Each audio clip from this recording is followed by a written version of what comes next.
look because there's no camera. Look just straight ahead. Yeah. I don't know if you're getting my best view. Some people will say there is no good view. Good morning, everybody. Welcome to Provincial Renal Rounds. I'm John Gill. I think most people know me, but I'm at St. Paul's Hospital. And it's my pleasure to introduce this session on behalf of Dr. Levin, who I think is en route to Japan or in Japan. And so, as everybody knows, these provincial rounds happen today. We're in person at the Hurlburt Auditorium, and as well, we're being beamed to sites outside the province. And I think there's about 40 people online, and there's about 15 people here. So, not bad for a Friday. And welcome to the rounds. I'm going to begin with the land acknowledgement. So.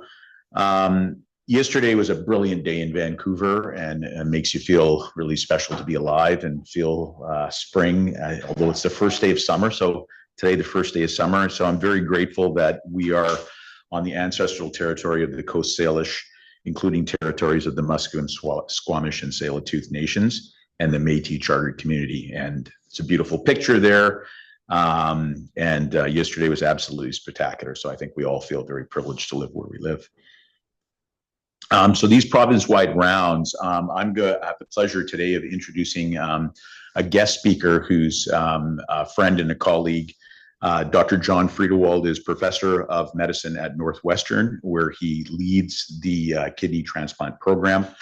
If you are following developments and innovation in kidney transplantation, John is at the forefront of those things. He has been, I would say, a pioneer, which makes him sound older than he is, in the development of molecular and proteomic diagnostics for rejection. And Northwestern has been a leader of this. This started with Mike Abecassis, continued by Josh Levitsky, and John has been actually at the forefront of that. And this is such an important aspect of everything that we do. And so very, very excited for him to speak by that. By way of history, John is a New Yorker. His initial training, his first undergraduate degree, I think, was in psychology. That's why he always looks at me weird. From Princeton, he got his MD from Columbia, and then he did his nephrology and transplant training at Hopkins, and then has been at Northwestern for quite some time. He's a friend of Canada in many ways. In addition to his research prowess and administrative leadership, John is on the ASD board of directors. He's been pivotal in many UNOS policies, including the establishment of the UNOS KPD program and other national initiatives. So John is clearly someone who's at the forefront of transplant at this time, and I'm really pleased to welcome him to Vancouver. John.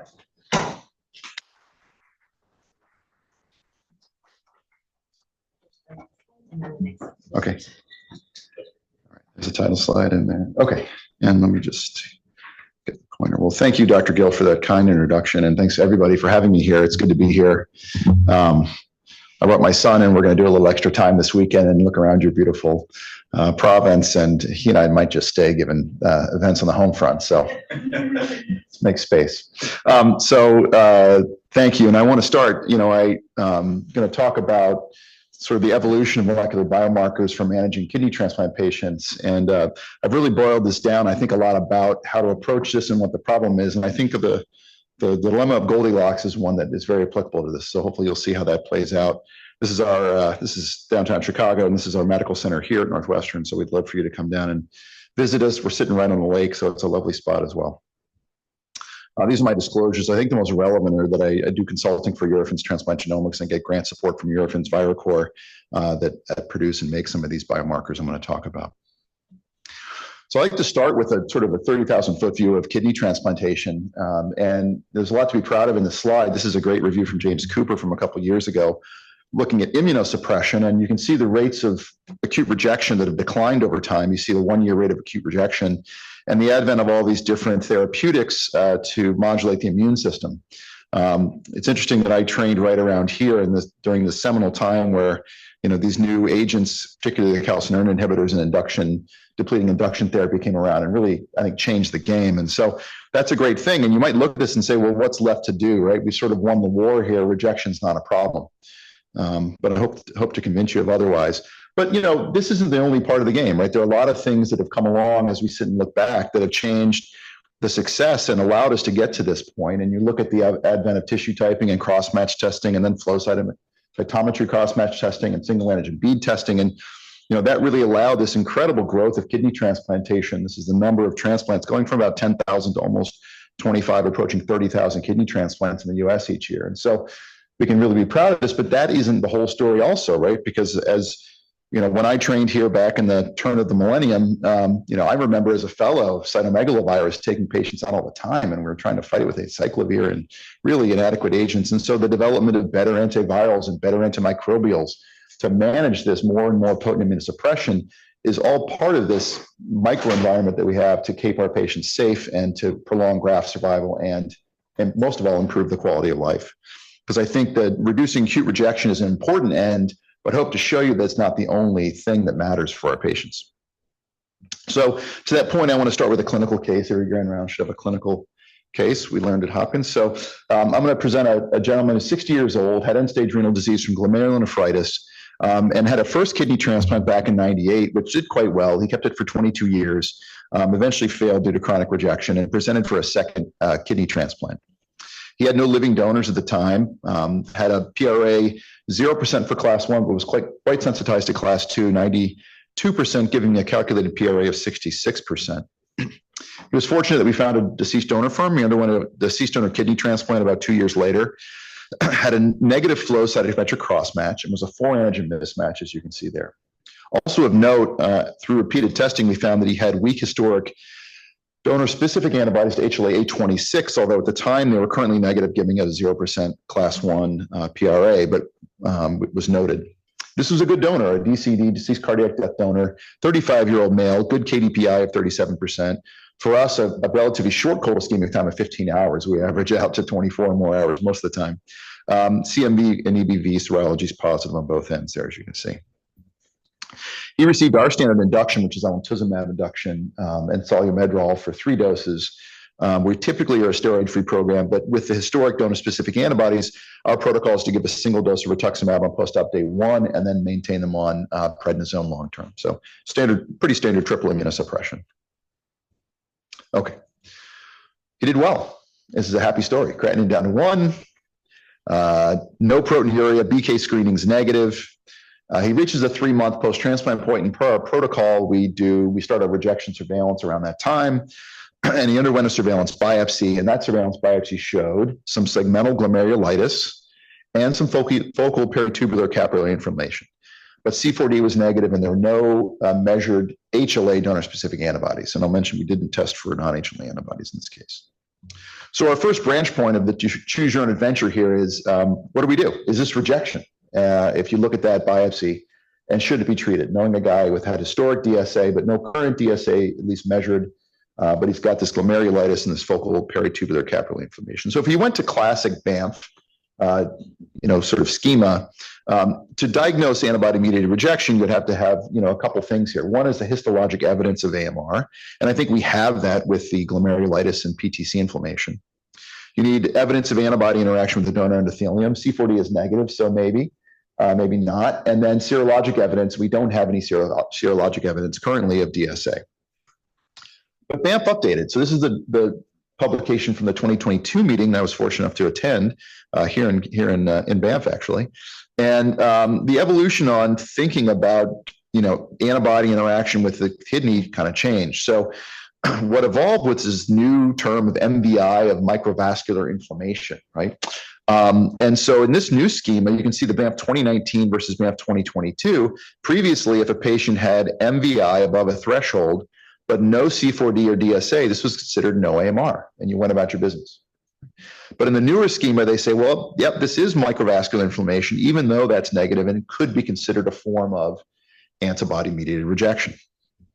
And there's this nice illustration from that publication on the BAMF schema. And, BAMF really currently lives in this area here. It's mostly histopathology, although the newer updated schema has added even biopsy-based molecular diagnostics, which we'll talk about a bit, and obviously serologic evidence of antibodies. But what I want to talk more about are the these new biomarkers that are evolving for transplantation, importantly, those that look at future risk, but the one I really want to focus on is ongoing disease probability. So the question is, okay, you've got this, but what's really going on now? And then this paper came along, which is a very important paper in the New England Journal from Alex Lupi and a large group of people internationally, looking at the sequelae of this new thing called microvascular inflammation.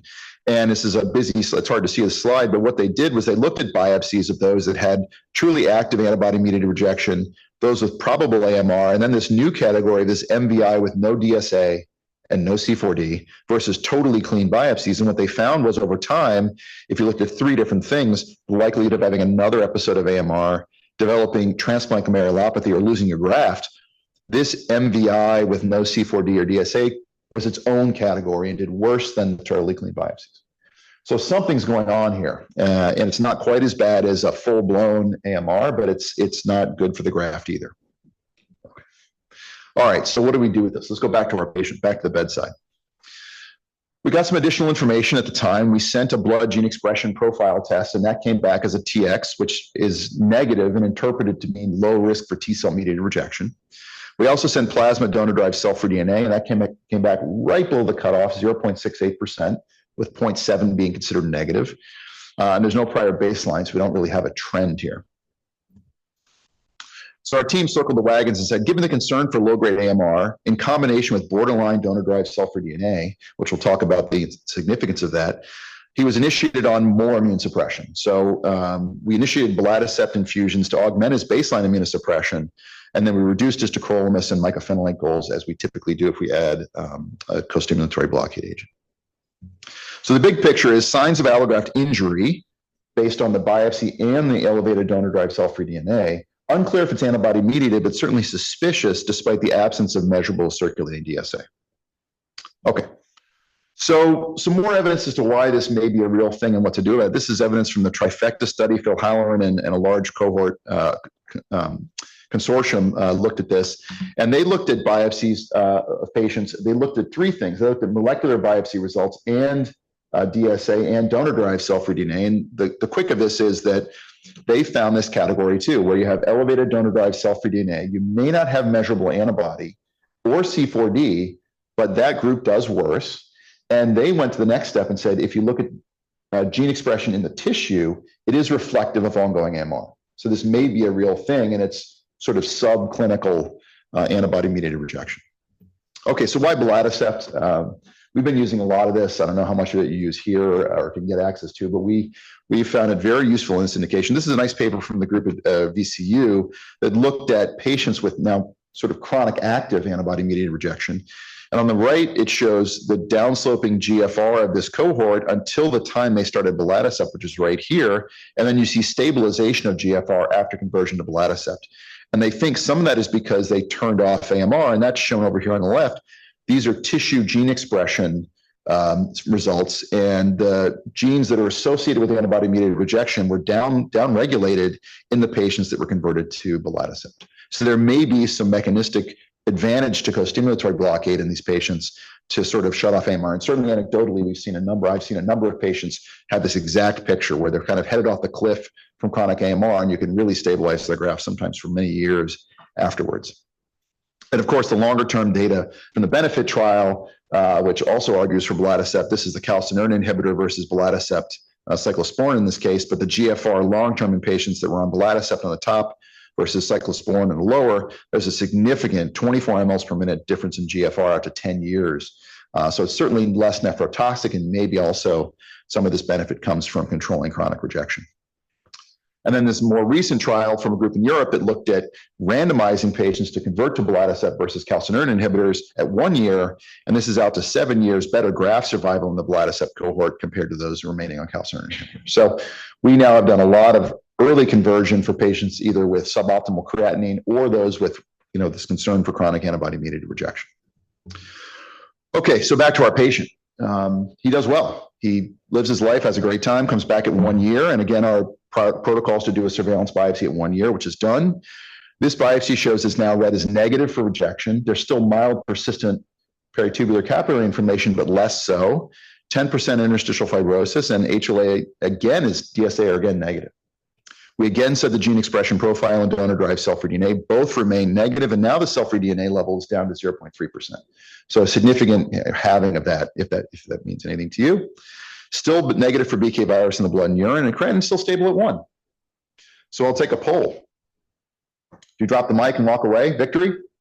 Seems pretty good, right? This guy was high risk, came in, we got him through the first year, great graft function, happily ever after, right? Well, of course, you're probably saying there's a but, and yeah. 3 months later, he gets some blurry vision, presents to his doctor, looks in his eye and sees this. And this is, of course, cotton wool spots. This is cytomegalovirus. Found to have high-grade CMV infection with retinitis. Started on high-dose ganciclovir. We stopped the Belatacept, weaned his immune suppression, but unfortunately, despite all of this, has developed permanent partial vision loss in that eye. In and out of the hospital, had ganciclovir resistance. You know the story, yada, yada, yada, unfortunately. So I will poll the group again. Victory. Not so sure, right?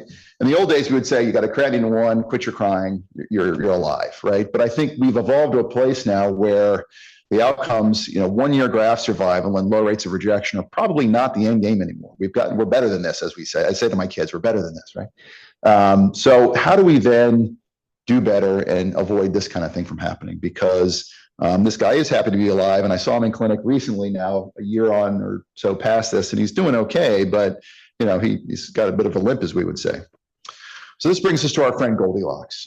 Those that don't remember the story, is the porridge too hot, too cold, or just right? And when we see a patient, really after they give them the graft, the thing we manage is immunosuppression, and how do we do that safely? And we ask this question every time: are they on too much, not enough, or just right?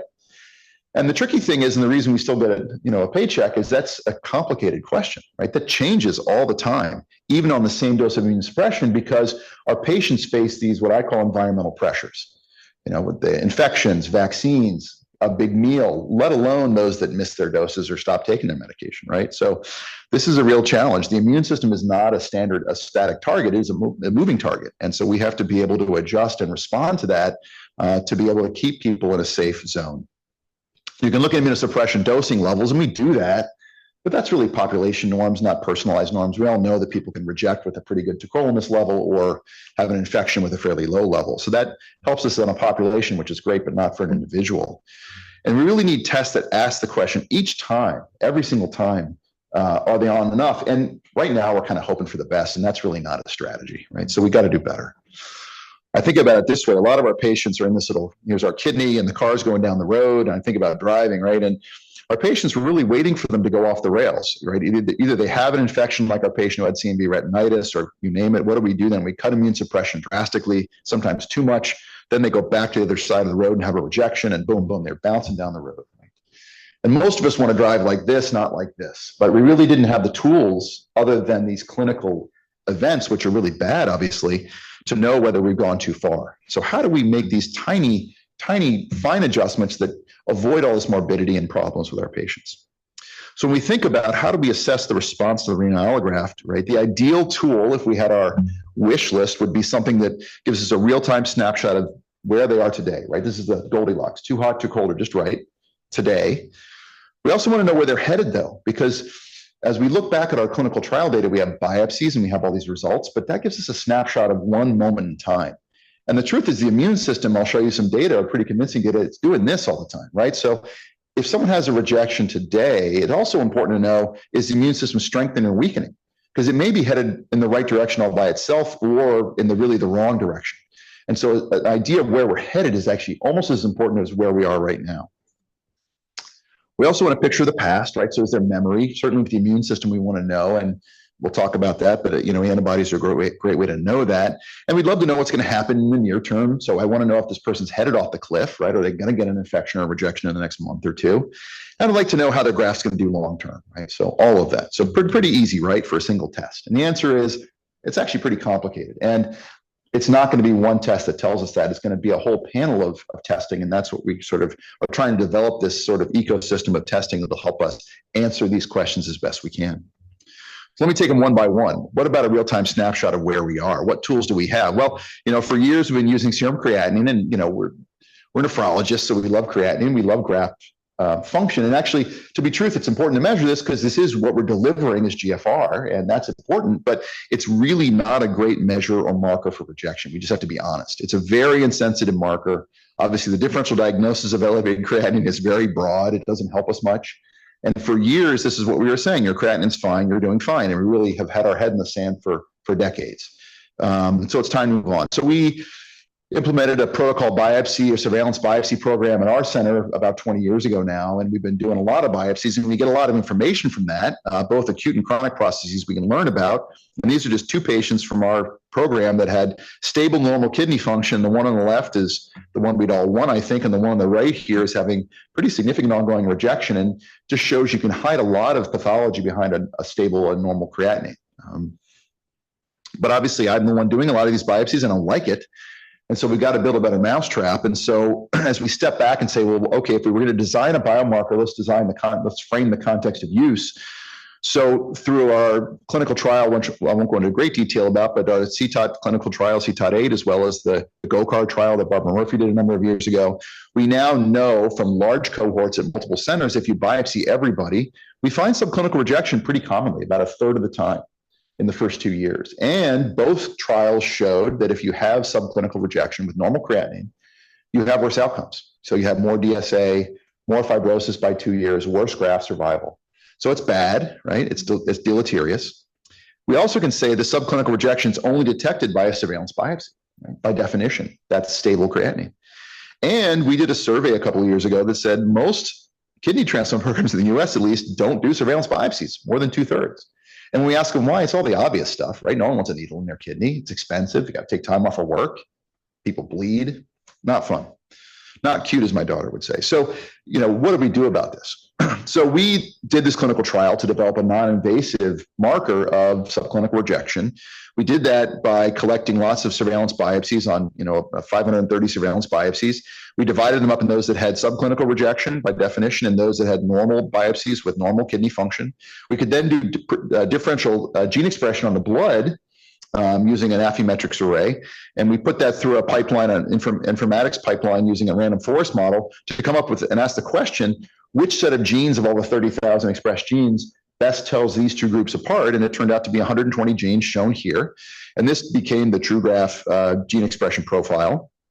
And it really was trained on basically people with rejection versus the absence of subclinical rejection. And this gene expression profile delivers a probability score, and you can set a cutoff or a threshold for that for positive or negative, which we did.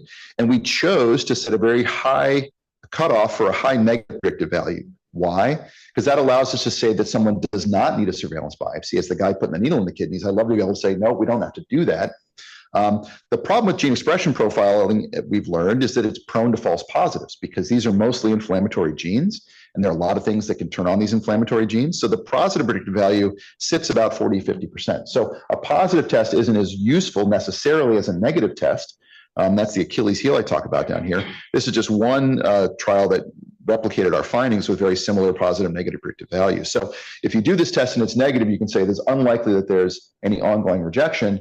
But if it's positive, then you need to do some further workup. And we'll talk about how we've improved this test.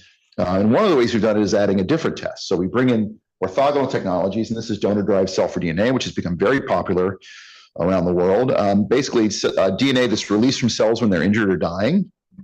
And through rapid genotyping now, we can look at the DNA and decide what DNA is from the host and what DNA is from the donor, and that's shown in the red here. If there's more donor-derived cell-free DNA in the plasma, that would indicate injury to the graft. And this is, if we look at that percentage here, and if that percentage goes up, that can signify rejection. So the way this is done is you measure the cell-free DNA, you figure out what's donor recipient by genotyping, then you look at that ratio or fraction. And more donor DNA suggests kidney injury. So this is an injury marker, which is very different from a gene expression, right? The gene expression profile looks at very early activation of genes which lead to injury. This is actually, the injury is already going on. Important to remember those differences. But also one of the things we found is we can look at other types of DNA. And we were ignoring this for a while, and now we found out a cool use for this, and I'll get back to that in a minute. This is the original DART trial, which looked at donor-derived cell-free DNA and showed that in patients with active rejection versus no rejection, they had higher fractions of donor-derived cell-free DNA. But really the important thing from this was it's mostly from antibody-mediated rejection. So the T cell mediated rejections down here, mixed rejections here, and pure antibody-mediated rejections way up here. So this now, when you think donor-derived cell-free DNA, you think antibody-mediated rejection. That's where this comes from. You have to have very severe cellular rejection to have an elevation of that. The other thing is this DART trial was all an indication of for-cause biopsies. So we went back and asked a question from our clinical trial, well, what about stable patients? Can we use this in stable patients? So we went back and had all these biopsies again, and we had all this blood. So we actually did simultaneous gene expression profiling and cell-free DNA in all these patients. And Suk Park from our group published this paper a couple of years back that showed that, in fact, the two are complementary. And so if you look here, this is the gene expression profile, this is the cell-free DNA, and this is the combination of the two. And you can see the positive and negative predictive values improve when you use them together, as well as the area under the curve. And the reason for that is that the gene expression profile was better at picking up T cell mediated rejection, and the cell-free DNA was better at antibody-mediated rejection. So when you overlap the two, you have better positive predictive value, and it's a way to augment the lower PPV of either test individually. Okay. What about other testing? So urine chemokines, this is another well-established test for looking at rejection. This is the CTOT1 trial here that looked at CXCL9 as a risk stratifier for rejection. We've gone back to that same clinical trial I showed you and looked at CXCL9 in our hands, and it does the same thing. It's a pretty good biomarker for rejection.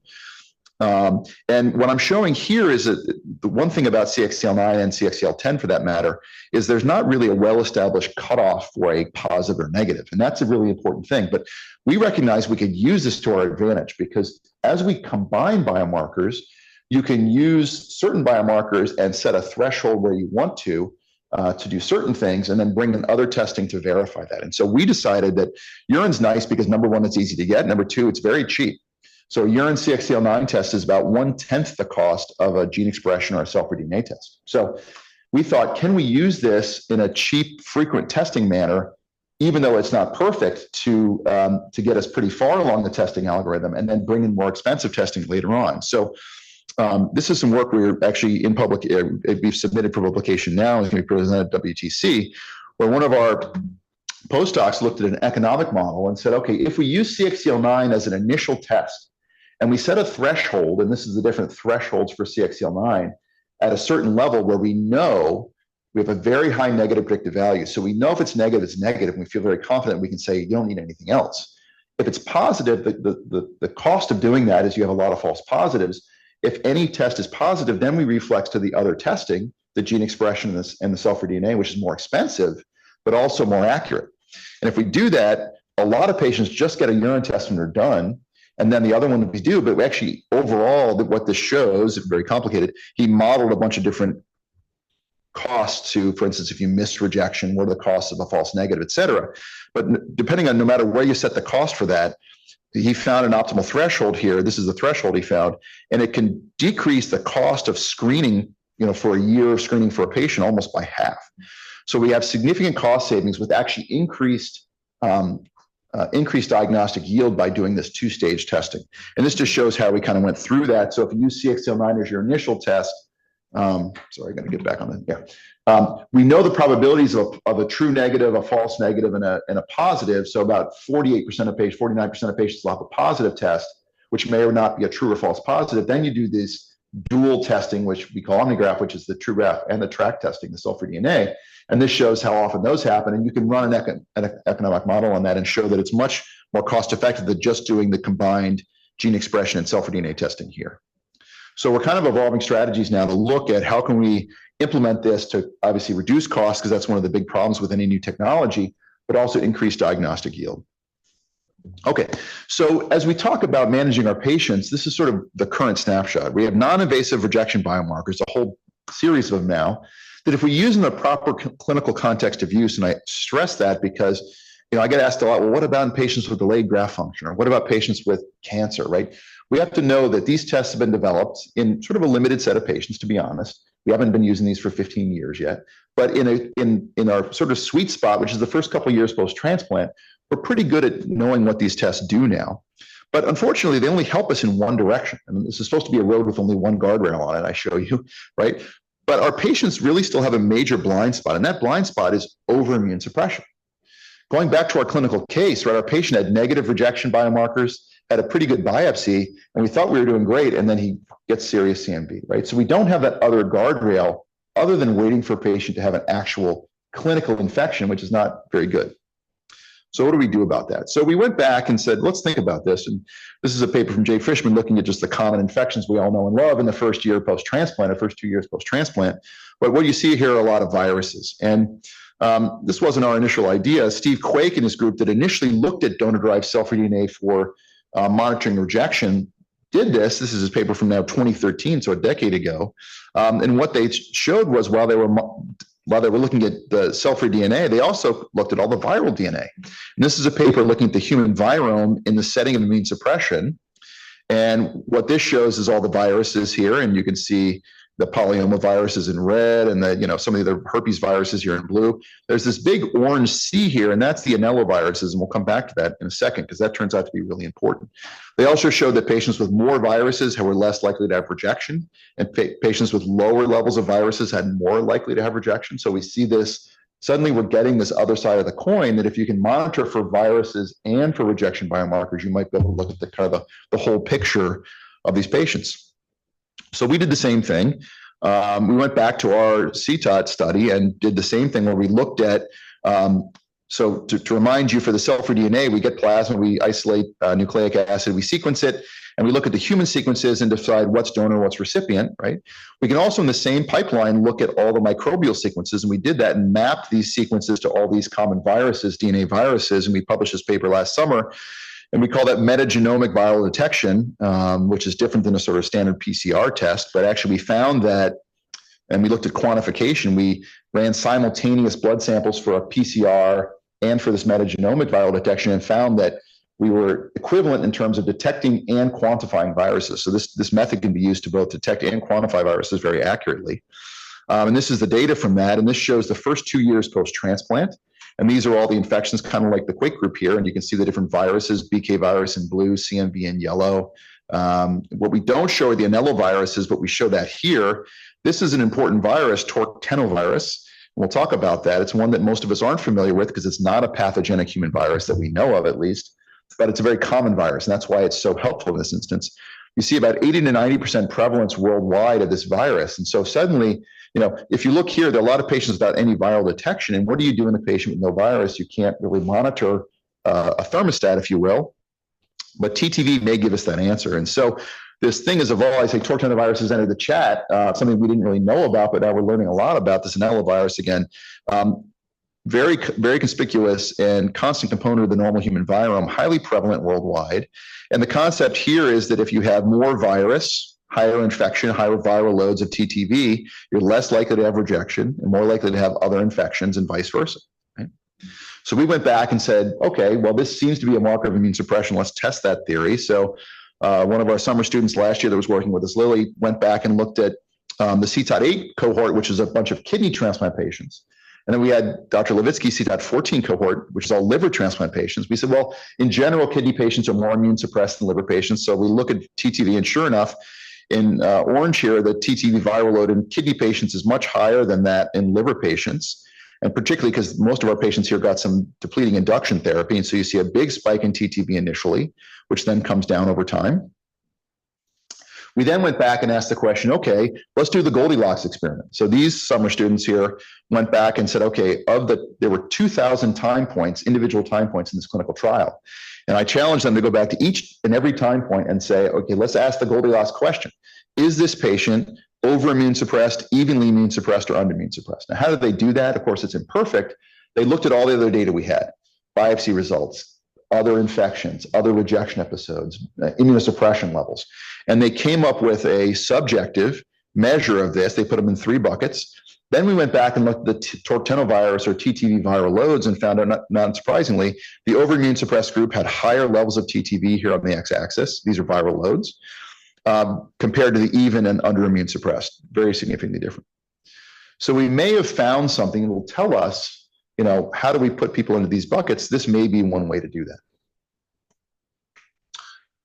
And that's great for the today, right? Where are we now? But as I told you, we're also interested in where things are going. And looking at a single snapshot doesn't tell you where you're coming or where you're headed.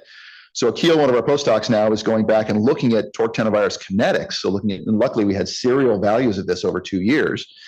And he's now looking at ways to predict what's going to happen and better tell you where we are now by looking at the slope of the TTV over time. And sure enough, that if you look at historical slopes going back to a year or more, you can better predict infections, normal, happy kidney, or subclinical rejection over time.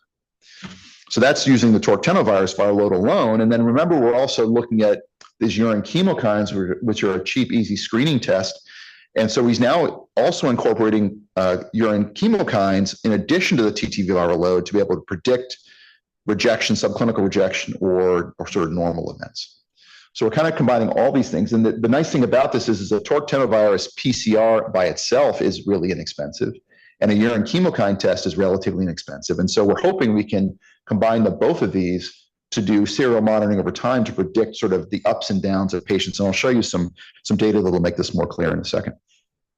Okay, so back to our wish list for a biomarker. What about an accurate picture of the past? I think we've pretty well defined that. I think HLA donor-specific antibodies are a really good way to know if there have been past host-graft interactions and predict future rejection and graft loss. I think that's been pretty well established over the last couple of decades. But one question that's important is, how do you define and know if the antibody is interacting with the transplant? Because you can measure DSA and we treat people for rejection, but then it's still there. What's it doing, right? So that alone doesn't equate to active or chronic active AMR, right? But I think there are a couple ways we can do that. And we went back and again looked at some of our data. This is a paper from Ray Heilman at Mayo Clinic, who looked at our CTOT8 data. And like, how do you determine if there's active injury to the graft? So we looked at these active injury markers using, again, cell-free DNA and this gene expression profile. And the question he asked is, okay, so if you, in the clinical trial, we treated rejection when we found it, but we also then did another biopsy 2 months later to say, did we get it? Did we put out the fire, so to speak? And what surprised us was in greater than 50% of the cases, even though we thought we treated them, I mean, these are all patients with subclinical rejection with stable kidney function, 50% or more still had ongoing rejection later on. So we went back and he asked the question, if we use the biomarkers, can we detect the persistent rejection? We found out we could. So what he found was, if you looked at the gene expression and cell-free DNA, and those are shown here, the gene expression in blue and the cell-free DNA in pink, I think, almost all the persistent rejections could be detected by still elevated biomarkers later on. And if you successfully treated the rejection, those biomarkers would go down. Remember our patient we treated with Belatacept, that cell-free DNA went down to 0.3% from 0.68%. And so this is a way of saying, okay, did we limit the actual ongoing injury? And also, in the same time, he asked the question, can we predict long-term graft failure? And sure enough, patients, and not surprisingly, that had more than one positive biomarker in the first 2 years, this is irrespective of the biopsies, had more than one positive, either cell-free DNA or gene expression biomarker, had worse graft survival. And those with more than 2 positive biomarkers in the first 2 years had the worst graft survival. So these tests now, these non-invasive molecular biomarkers, are telling us, what's going on now? Is there active rejection going on without needing to sort of re-biopsy patients? And also it can help us predict what's going to happen in the future. Okay, so that's sort of, I think, the best I can do at sort of what's the current state of the art and what we're using now. I'm going to tell you a bit about what we're working on in our group in terms of what's coming next. So this is Anat Tambor and a group she's working with. I'm so lucky to work with her. This is looking at HLA molecular mismatch, which is not a novel thing, but we went back to our clinical trial to ask some different questions. So we looked at the HLA molecular mismatch and the eplet mismatches using HLA Matchmaker program for this clinical trial. And this is initial preliminary data from just the 71 donor recipient pairs that had living donors. And we found what others have found, that if you have higher eplet mismatches at class 2, particularly DR and DQ, you're more likely to have more significant rejections. This is no rejection, mild, subclinical, and more severe clinical rejections. And there's a graded response to eplet mismatches. But we want to, and that's been shown by other people, that's not novel. What we wanted to do though was ask the question, because I get asked all the time, okay, how often should I do these biomarkers? In whom should I do the biomarkers? And the answer is we don't know yet. But one way to think about that is looking at pretest probability for rejection using eplet mismatches. So Abdulaziz here is a med student in Chicago, went back and looked at, okay, if we take these eplet mismatches and apply this to our clinical trial patients, we can look at, does the eplate mismatch predict the number of positive biomarkers? And sure enough, it does. So a higher class 2, particularly class 2 DQ mismatch, DR and DQ, but class 2 overall, the patients with a higher eplate mismatch had more positive biomarkers in the first 2 years compared to those that didn't. And that holds for both cell-free DNA and for gene expression testing. So we may be able to, and what we're working on now is algorithms to say, based on your eplate mismatch, you may not need biomarker testing at all, or maybe infrequently, versus those that say you probably should have monthly testing. You're at very high risk, and if we can catch it early, we might be able to better treat you. So we're trying to personalize, how often we do these things. I was in a meeting, I think it was an ESOP meeting a couple of years ago, and someone got up and I presented some data, and Alex Lupi presented some data, and someone asked a great question. This is great and all, and you're all talking about personalized medicine, but all you present is aggregate data. And we said, yeah. So we really want to get to, can we make individual sort of approaches for each patient that actually are evidence-based, and this is a step towards that. We've been dealing with non-invasive biomarkers, but from the clinical trial, we have a lot of tissue that we went back, and Sunil Kurian at the Scripps Institute went back and looked at this and did tissue gene expression. And, Phil Haller and his group have really sort of cornered the market on this and done a great job with it. But we went back and asked some different types of questions. So Sunil looked at the gene expression from these biopsies, and across the top here are the histologic diagnoses. So the green are normal biopsies with stable patients.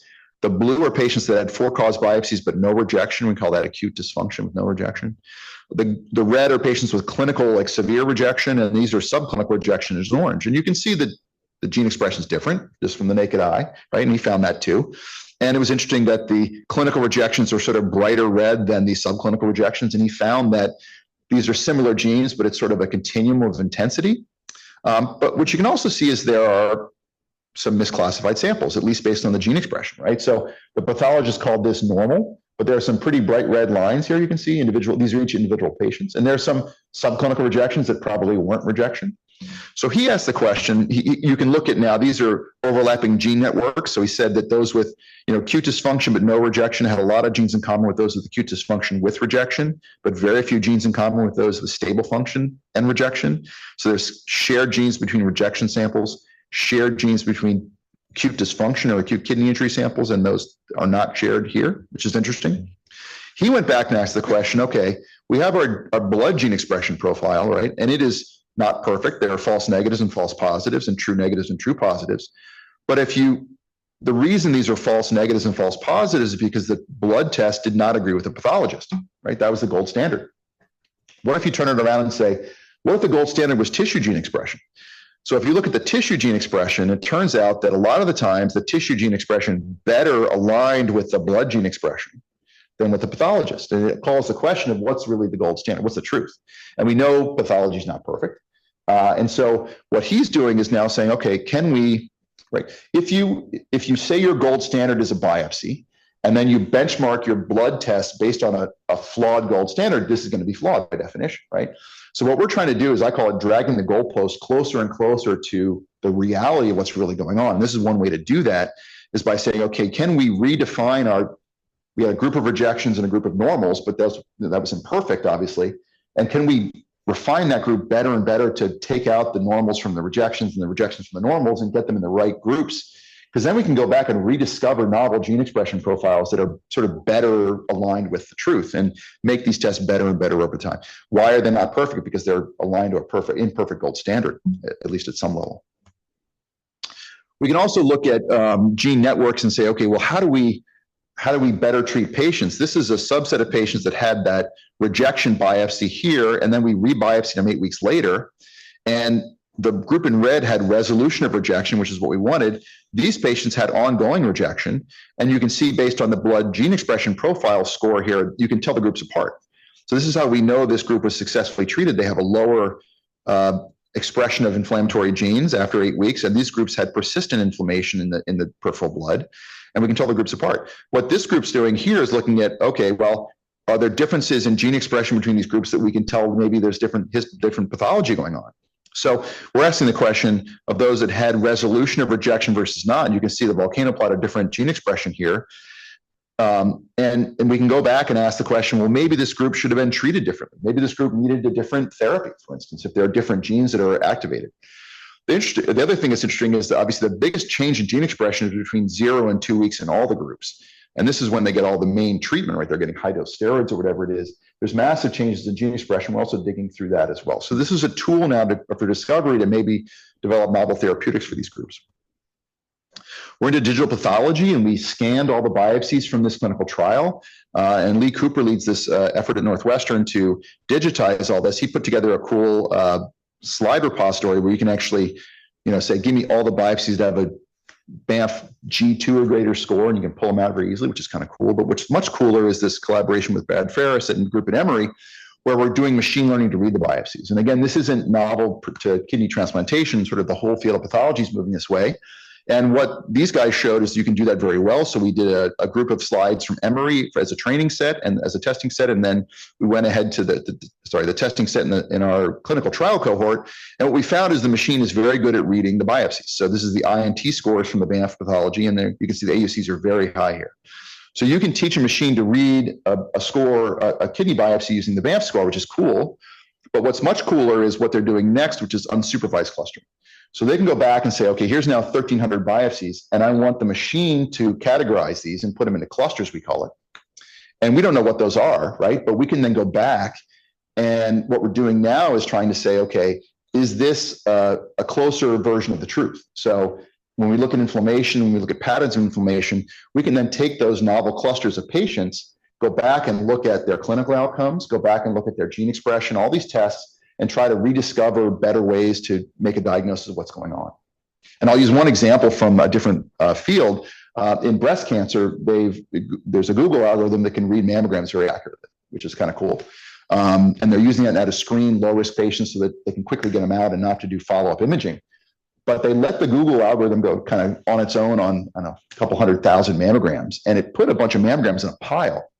And they went back and looked at what it was putting in the pile, and it was diagnosing diabetes incredibly accurately from a mammogram.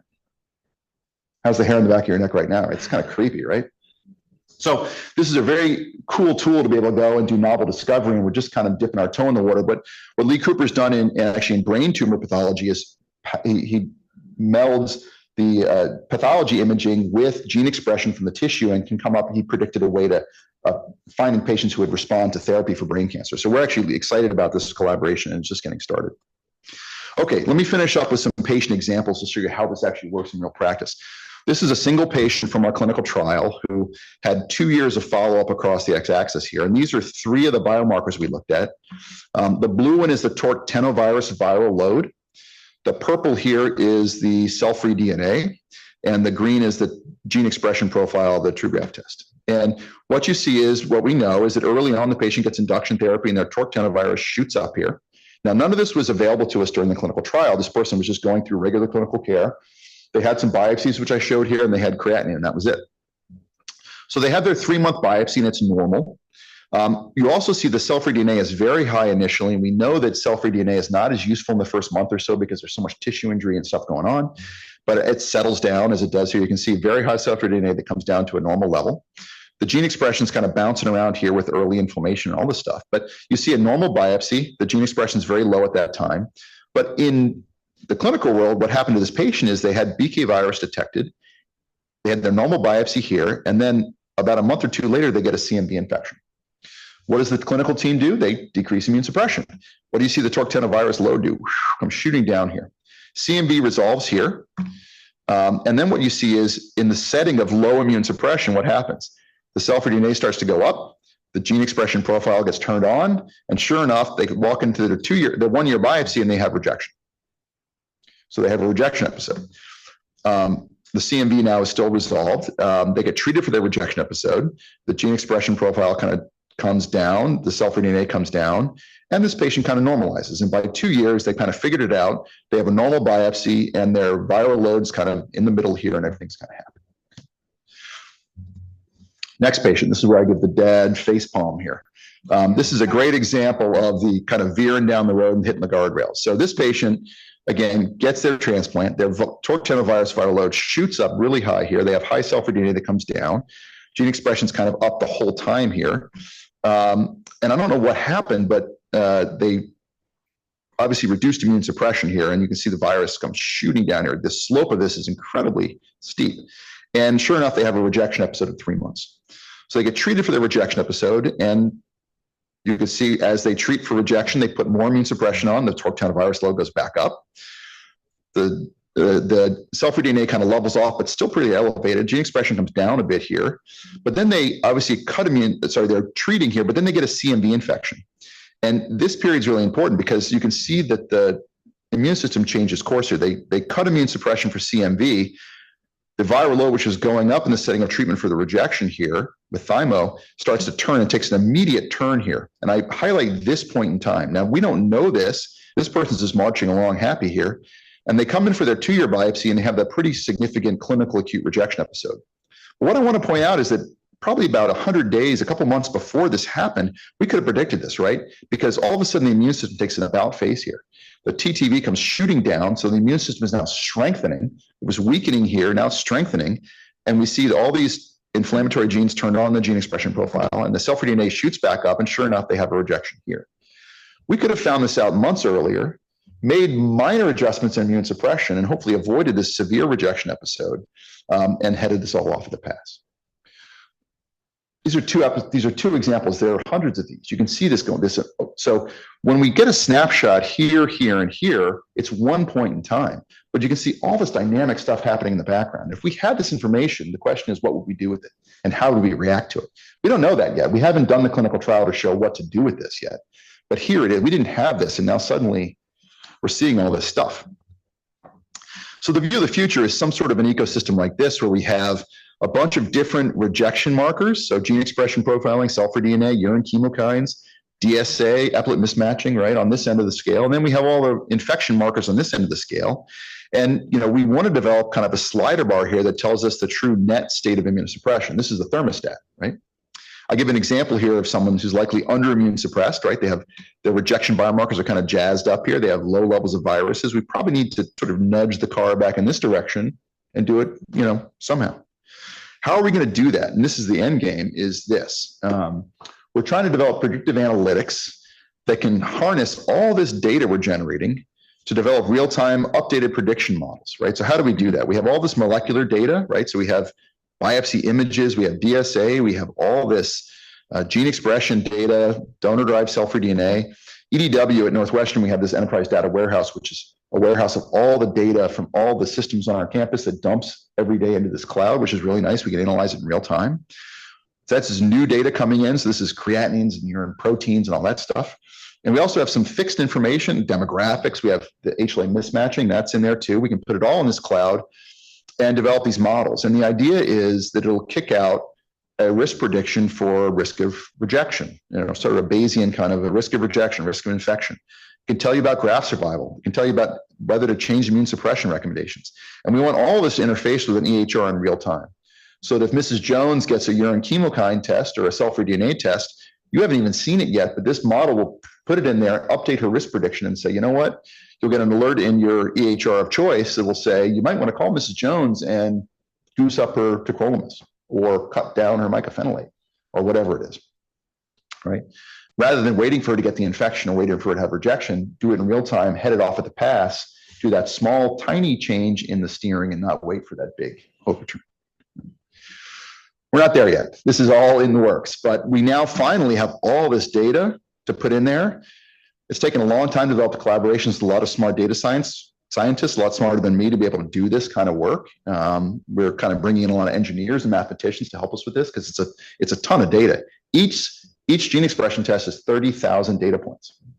Each cell-free DNA, data. So we have to put all this together and develop these models to do this, but we're well on our way. So in summary, both invasive and non-invasive tools to assess the health of a graft and the interactions, more importantly, between graft and host have evolved. We're getting better at this. There's a new focus on low levels of inflammation and long-term deleterious effects, but I'll remind you, we have to balance that with over-immune suppression because it's just half of the story. And we have to know when enough is enough and when too much is too much, a la Goldilocks. Viral kinetic monitoring is really offering the possibility of more real-time assessment of not just where we are, but where we're headed. And I think that's really important to remember. And then current efforts to leverage complementary orthogonal technologies, bringing all these different tests together. when we look at liver function tests, no one blinks an eye and says, well, the AST is up and the Billy's this and that's that. And I used to get asked all the time, well, the gene expression is positive and the cell-free DNA is negative. One's right and one's wrong. And I said, no, they're just telling us different things. Just like we know that the ALK phos tells us something different than the ALT. We're very comfortable with a compendium of testing for a sort of a condition. I think we're now finally getting the tools and the information to be able to do that with this rejection biomarker testing. With that, I'd love to acknowledge all the work, our biomarker group at Northwestern, our collaborators around the country from CTOD and from all over the world, and all our funding from NIH through CTOD and our funding from Eurofins. And these guys this is one of our postdocs, Akil and Kenny, our biostatistician, who do a lot of the crunching work, and they do a lot of effort for us. So I want to thank them. And again, thank you very much for the invitation, and I'm happy to take any questions.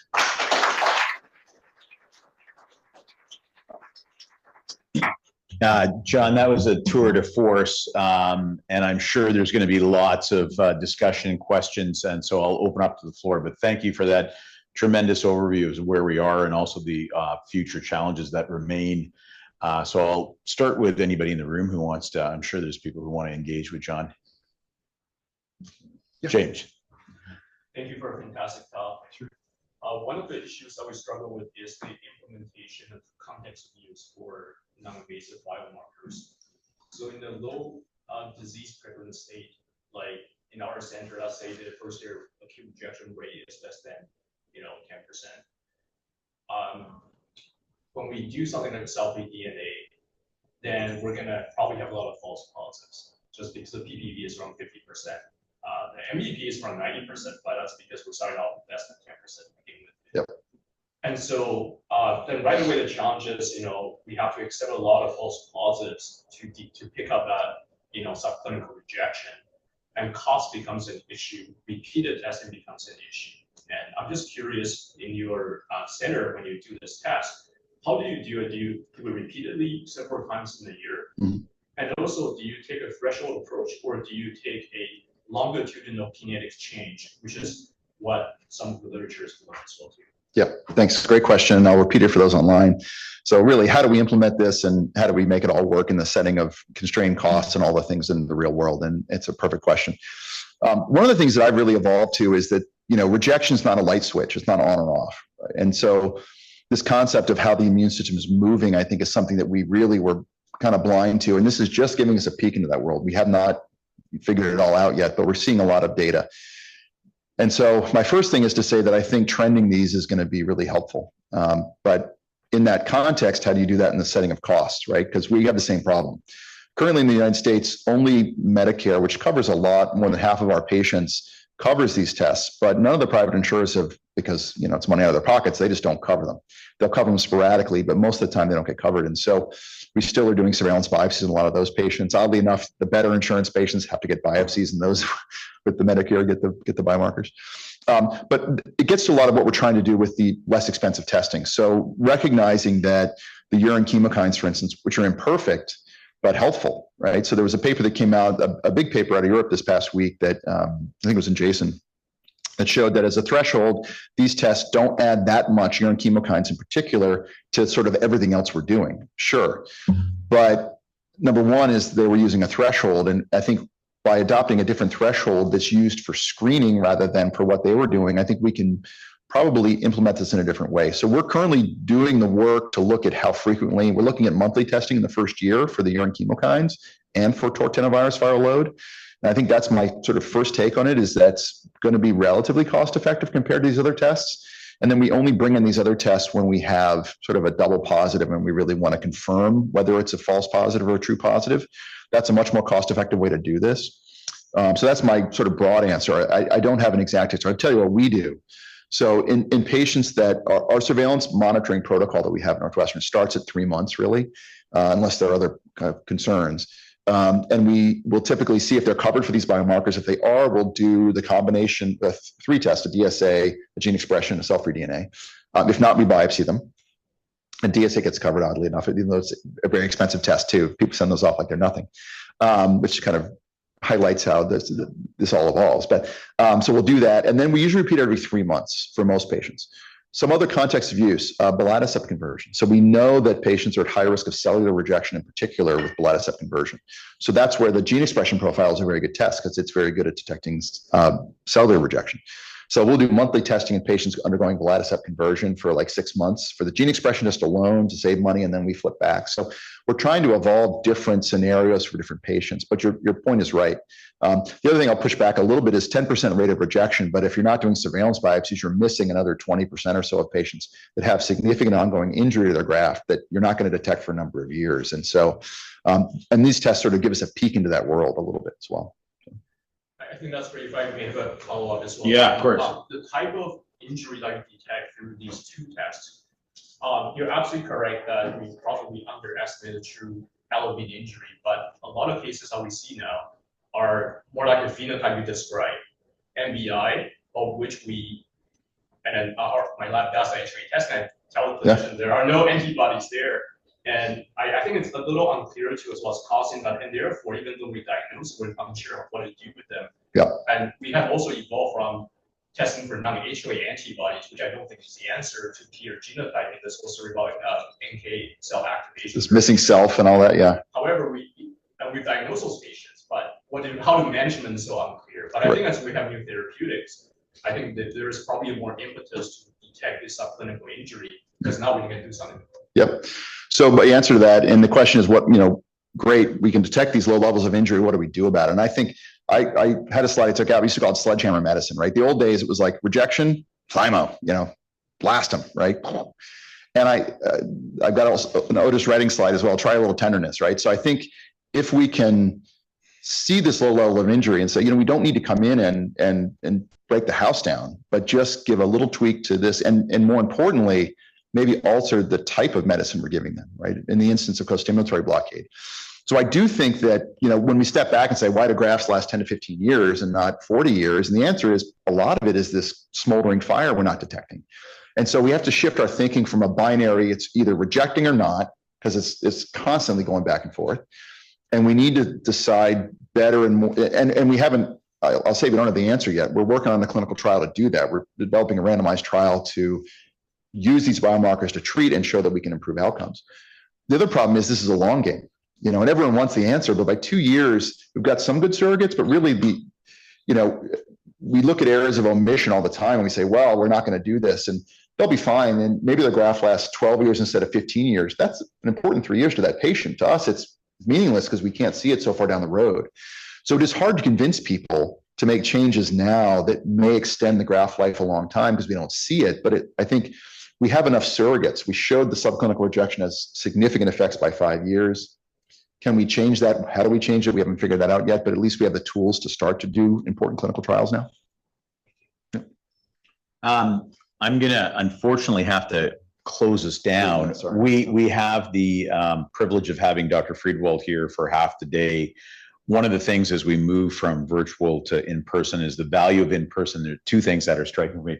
One thing I'd say for your talk is we've got, I think one slide you could throw in here is instead of number needed to treat, it's number needed to test. And the fluidity and the changing dynamics of what you so eloquently showed us, I think just shows us how much we don't know and how blindly we're driving the car. And so really thank you for that. I think that was very, very valuable. We're going to have an opportunity to interact with Dr. Friedewald. I'm sorry we won't have time to go to the questions, but please send them to me. I know John will be happy to answer questions by email or so forth. And so with that, I'd like to thank Dr. Friedewald once again, and please fill in your feedback forms. This is really fantastic. Thanks, John. Okay.